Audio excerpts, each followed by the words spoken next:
சோனியா.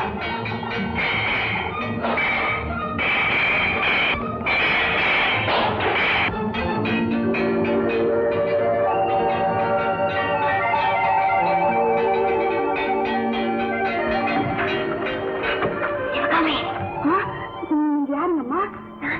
தெரியல. வள்ளி. வள்ளியா? மெதுவா பேசு. சத்தம் போடக்கூடாது. நீ சினிமால வேஷம் போடுறியா? ஆமா ஆமா ஆமா. ராத்திரி பகல எங்க அண்ணன் உனக்கு தேடிக்கிட்டு இருக்கு. நீ வந்து சினிமால வேஷம் போடுறியா? எங்க அண்ணன் முதல்ல சினிமால வேஷம் போடுது இல்ல, அதுக்கு மாலை போட்டு டிஸ்டி சுத்த வந்திருக்கேன்.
என்ன சார் வேடிக்கை பார்த்துட்டு இருக்கீங்க?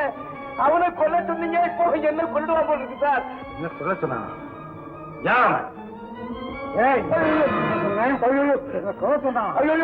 எனக்கு ஒண்ணும் தெரியாது. அந்த டைரக்டர் தான் அன்னைக்கு ஒரு பெண் வீட்டுல பாட்டு வைக்க சொன்னா, இன்னைக்கு உன்னை கொல்ல சொன்னா. எனக்கு ஒண்ணும் தெரியாது ராசாவு. எங்க தப்ப பாக்குறேன்.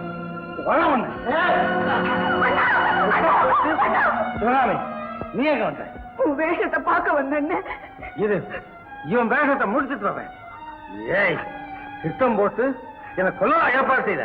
ஐயோ வேண்டாண்ணே, இவ்வளவு நாள் நீ தேடிக்கிட்டு இருந்த உன் மைத்துனர் இவர்தான். டைரக்டர் முத்து இவனா? ஆமா. பாவி, இந்த அக்கிரமத்தை மறைக்கிறதுக்காகத்தான் ராமுங்கிற உன் பேரை மாத்தி முத்தனை அவகிட்ட சொன்னியா? நீ ஆம்பள, உன்னை இதெல்லாம் பாதிக்காது. ஆனா கைவிடப்பட்ட ஒரு பெண் மானத்தோட நடமாட முடியுமா? டைரக்டர், நாட்டுக்கு படங்கள் நிறைய எடுத்து அறிவுரை சொல்றேன். ஆனா அதுக்கு வழிகாட்டியா இருக்கிறது நீ மறந்துட்ட. இந்தாயா, வாத்தியாரே தப்பு பண்ணா பசங்க எப்படி இருப்பாங்க? மரியாதையா நீ இந்த பொண்ணு கல்யாணம் பண்ணிக்க வேண்டியவன் தான்.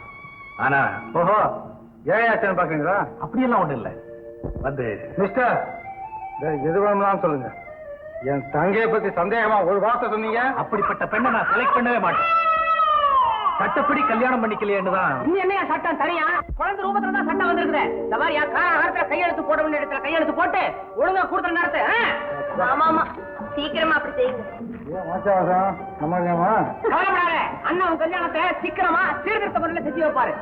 டைரக்டர், எனக்கு ஒரு ஐடியா சொல்லுங்க. இப்ப நம்ம ஒரு கலை குடும்பம் ஆயிட்டுவேன்.